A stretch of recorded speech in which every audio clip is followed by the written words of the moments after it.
राजस्थान की 25 लोकसभा सीटों में से भारतीय जनता पार्टी को इस बार 11 लोकसभा सीटों पर हार का सामना करना पड़ा। पार्टी जिस विश्वास के साथ चुनावों से पहले प्रदेश में जुटी थी कि इस बार पार्टी प्रदेश में 25 सीटों पर जीत दर्ज कराकर हैट्रिक लगाएगी, तो वहीं भारतीय जनता पार्टी की इन मंसूबों पर जनता ने पानी फेर दिया और प्रदेश की 11 सीटों पर पार्टी को हार का सामना करना पड़ा। प्रदेश की 11 लोकसभा सीटें हारने के बाद अब भारतीय जनता पार्टी हार के कारणों का पता लगाने के लिए प्रदेश कार्यालय पर हारे हुए लोकसभा क्षेत्र के प्रमुख कार्यकर्ता और पदाधिकारी को बुलाकर समीक्षा कर रही है। किस लोकसभा क्षेत्र में पार्टी के हार के कारण क्या रहे,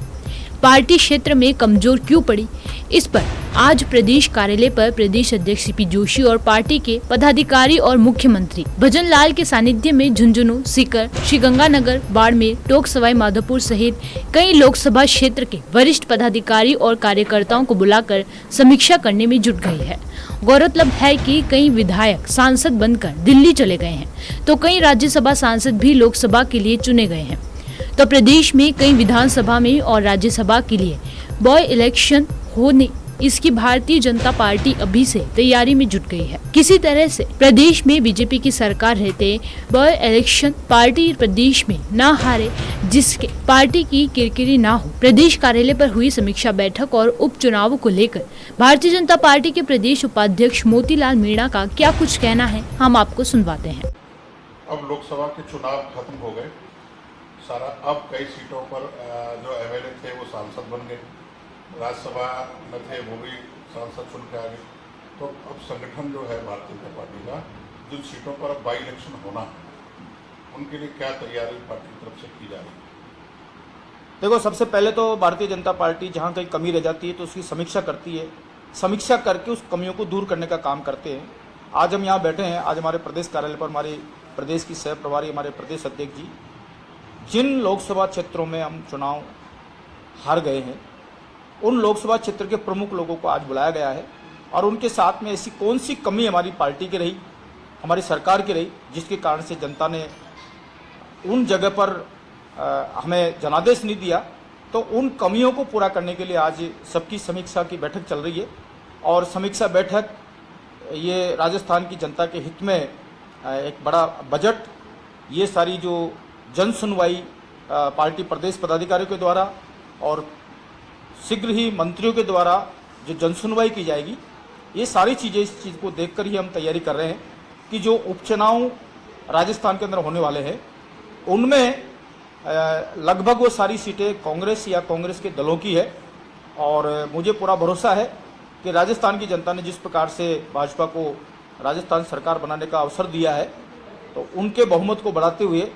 उन सभी सीटों पर भारतीय जनता पार्टी चुनाव जीतेगी। इसके लिए आज समीक्षा बैठक है, इसके दूसरे तीसरे दिन हमारे प्रदेश प्रभारी और हमारे प्रदेश अध्यक्ष जी उसकी बैठक लेंगे और उन पर हम किस प्रकार से विजय प्राप्त कर सकते हैं, ऐसी उसकी प्लानिंग हम सब मिलकर करेंगे।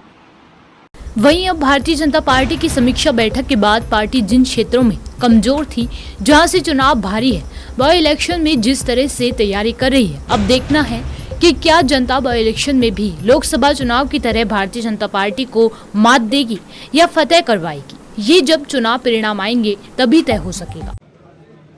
विपक्ष सारे दांव पेच खेल रहा था, उनको पता था कि यह आखिरी बार है हमारा, हम सत्ता में लौटने का, इसलिए उनके विचार ही नहीं मिल रहे थे एक दूसरे के। फिर भी उन्होंने गठबंधन किया और सबसे ज्यादा उन्होंने यह अफवाह फैलाई आम जनता में, गांव, किसान, गरीब, मध्यम वर्ग, सभी वर्ग के बीच में। उन्होंने कहा कि मोदी जी यदि तीसरी बार प्रधानमंत्री बनेंगे तो SC, ST, OBC का आरक्षण खत्म कर देंगे, संविधान को बदल देंगे। झूठे अफवाहें उन्होंने चलाई और राजस्थान में पहले और दूसरे चरण में चुनाव हुआ था, इसलिए झूठ जल्दी से फैलती है, सच देरी से उजागर होती है और आखिर में सच की विजय होती है, सत्य की विजय होती है। फिर भारतीय जनता पार्टी राजस्थान में मजबूती से उभर के आगे आएगी। आपको पता है मोदी जी ने 10 साल में जो किसान को और गरीब को 100 दिन का अवसर मिला, उन्होंने ऐतिहासिक काम किए हैं। ERCP लागू की, किसान सम्मान निधि 2000 रुपये बढ़ाए, गैस सिलेंडर 450 रुपये किए, डीजल पेट्रोल के दाम घटाए, और तो और है राजस्थान के नौजवान भाई बहनों के जो 18 से लेकर 23 तक पूर्ववर्ती गहलोत जी की सरकार ने उनका भविष्य अंधकार में कर दिया। उसके लिए जो पेपर लीक बार बार हो रहे थे, उन्होंने उसकी गारंटी करी और जो भी दोषी थे उनको जेल के शिकंजे में भेजा, और बाकी जो बचे हैं वो भी जेल के शिकंजे में जाएंगे। अब डबल इंजन की सरकार बन गई है। राजस्थान और हिंदुस्तान सबका विकास होगा,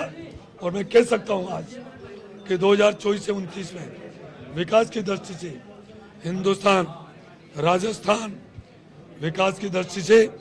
स्वर्ण अक्षरों में लिखा जाएगा। दुनिया देखने आएगी और मोदी जी के नेतृत्व में ये देश विकसित राष्ट्र बनेगा।